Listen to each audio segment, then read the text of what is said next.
Frank, thanks for joining us today. Thank you, Christine. Now, I finally got you here. I want to ask you the big question. Let's get out of stealth mode. Can you give us a better picture of what eCity Sky is? Give us a background on it. Okay, so eCity Sky is what we would characterize as a virtual world version 2.5. And what that means is it's a distributed web virtual world. And it's relatively new, even in the United States. There's other people doing like MetaPlace. In Australia, there's VastPark. And in China, there's us. It really requires an understanding of treating the virtual world almost as a web object.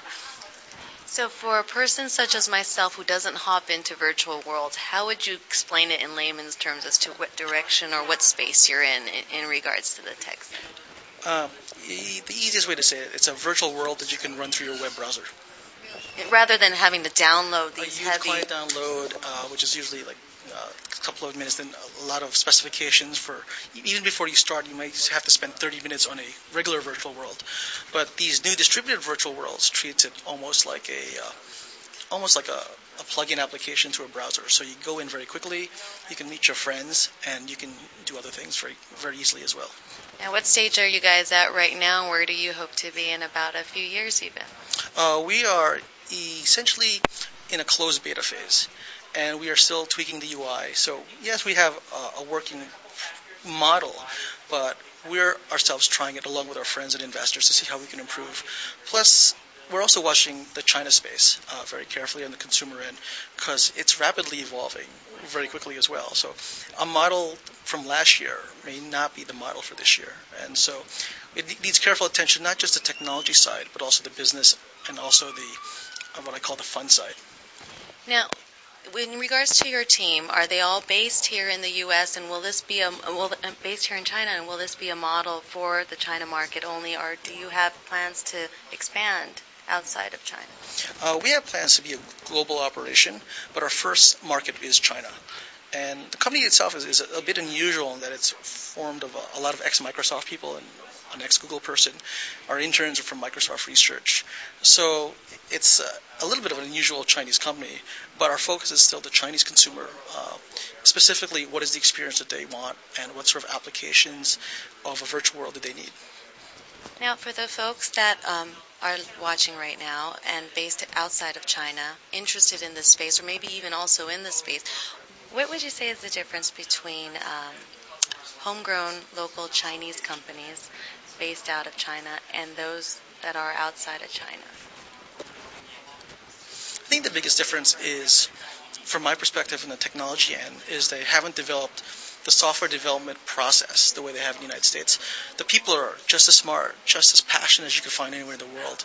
But what they need is sort of a disciplined approach to releasing software products, a certain series of quality control, and a measure of a feedback loop to understand that the software is good. One thing about China, which I did notice versus the United States, it's when people in the United States talk about agile programming or fast iteration, rapid prototyping, I think Chinese programmers are fast prototypers. They'll release something very quickly, and they'll iterate very quickly. And that's really different from the U.S. perspective, specifically, coming from Microsoft, a Microsoft perspective, which we call the waterfall method, where we architect everything from the top down, and we're going to put it out there and make it work.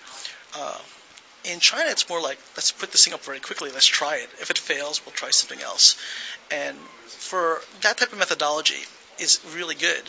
But you still need to have the discipline of the teams to be able to iterate and get their feedback correctly to make excellent products. And China is on the cusp of having a great software industry. It has so many smart engineers. It needs better processes, but it's getting there. Now, here's another question that we always get asked. For that person who's looking into wanting to expand into the China market and maybe eyeing the space that you're in, what general advice would you have for them? Even, on a general doing business in China, what is the single most important thing someone new to the China market should know when they come in? It's a loaded question, but it is. But just in general, the first thing is someone steps off a plane, what would you need them to know in order to survive in this one? So my first advice to people is don't take other people's advice. My advice is live in China for 3 months. See what it's like. Go to the internet cafes. See the way people shop.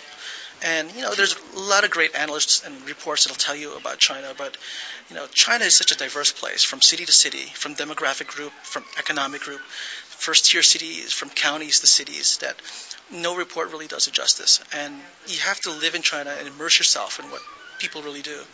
And for a lot of us who are in technology or financial people, we don't live in the same world as a lot of our Chinese customers or consumers.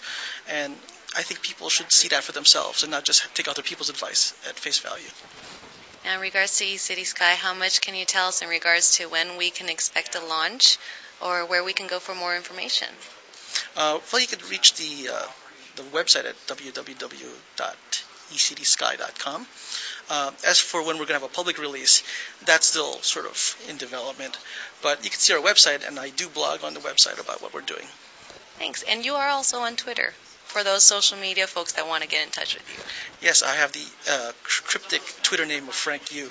So it's Frank, thanks so much for joining us today. Thanks. Take care.